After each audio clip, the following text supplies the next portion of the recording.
नमस्कार बच्चों, आइए हम शुरू करते हैं पहलवान की ढोलक पाठ फिर से।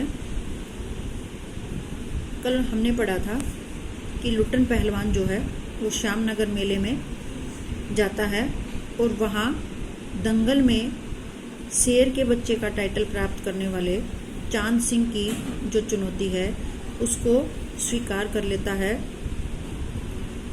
यहीं से उसके जीवन में एक नया परिवर्तन आता है। अब हम पढ़ेंगे आगे।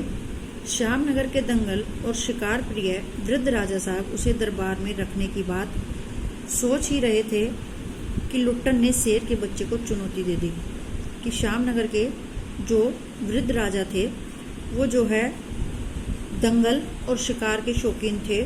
जब उसने देखा कि चांद सिंह जो है वो एक अच्छा पहलवान है तो वो उसे अपने दरबार में राज पहलवान बनाने की बात सोच ही रहे थे कि लुट्टन ने चांद सिंह पहलवान को चुनौती दे दी। यानी लुट्टन जो है वो उस पहलवान के साथ लड़ने को तैयार हो गया। सम्मान प्राप्त चांद सिंह पहले तो किंचित उसकी स्पर्धा पर मुस्कुराया, फिर बाज की तरह उस पर टूट पड़ा। यानी सम्मान प्राप्त, यानी चांद सिंह ने कुछ ही दिनों में सारे पहलवानों को हरा दिया था।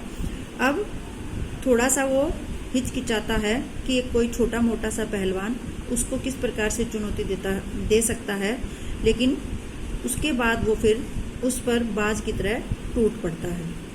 शांत दर्शकों की भीड़ में खलबली मच गई। पागल है पागल, मरा ए मरा।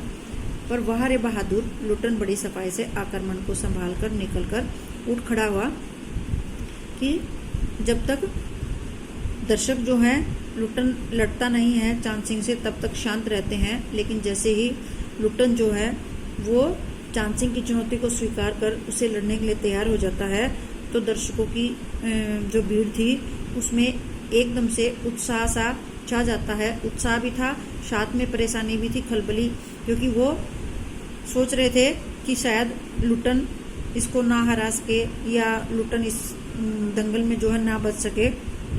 लेकिन लुट्टन जो है वो बड़ी आसानी से ही जो है वो पहलवान का जो दाव है उसको काट कर खड़ा हो जाता है।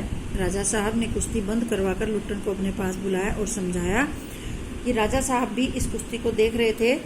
राजा साहब को पता था कि चांद सिंह जो है वो कोई छोटा मोटा पहलवान नहीं है, इसीलिए राजा साहब ने कुश्ती बंद करवा दी और उसे यानी लुट्टन को अपने पास बुलाया और उसे समझाया कि शेर के बच्चे से लड़ने में जो है वो कोई समझदारी की बात नहीं है।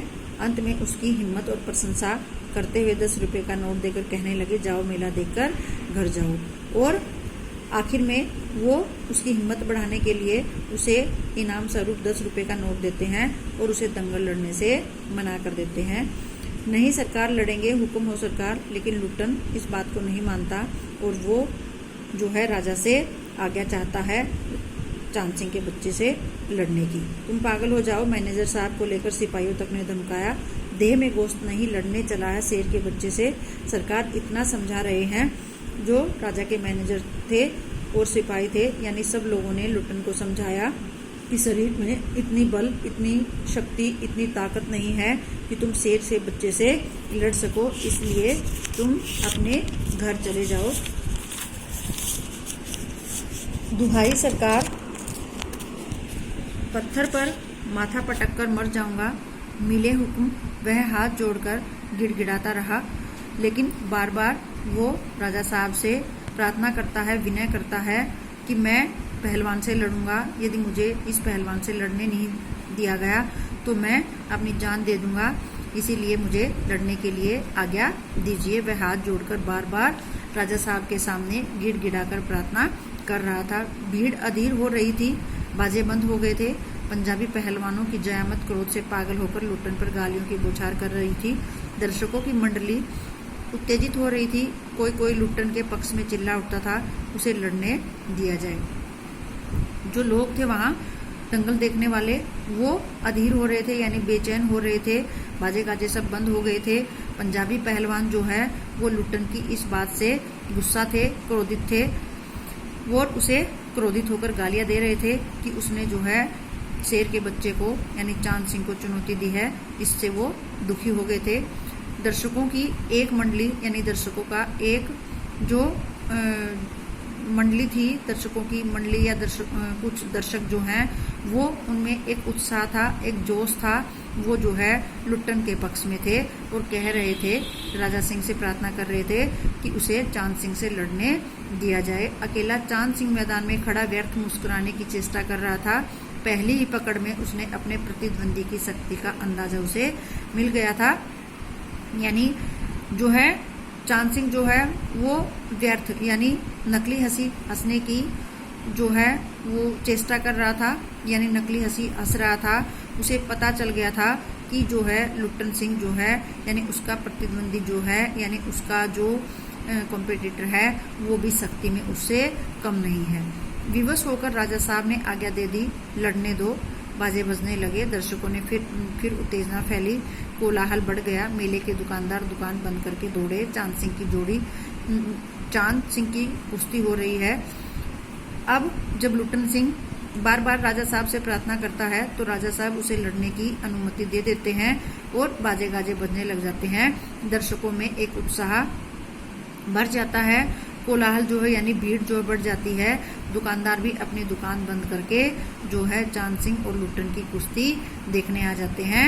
अब जो है ढोलक की आवाज आती है, बड़ी आवाज में एक ढोल जो अब चुप था बोलने लगा, डाक डिना डिन, अर्थात वाह यानी पट्ठा होता शिष्य।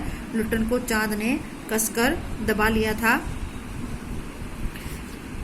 अरे गया, दर्शकों ने तालियां बजाई, हलवा हो जाएगा। हंसी खेल नहीं है। शेर का बच्चा यानी शुरू में लुट्टन को जो है चांद सिंह ने दबा लिया था। जो देखने वाले थे दर्शक, उनका उत्साह थोड़ा कम हो गया था क्योंकि उन्हें पता था कि चांद सिंह जो है कोई छोटा मोटा पहलवान नहीं है। अब ढोलक की आवाज बार बार आ रही है कि मत डरना बच्चों, क्योंकि जो पहलवान है मैं आपको बताना चाहूंगी उसने किसी से कुश्ती की जो शिक्षा है वो किसी से नहीं ली थी।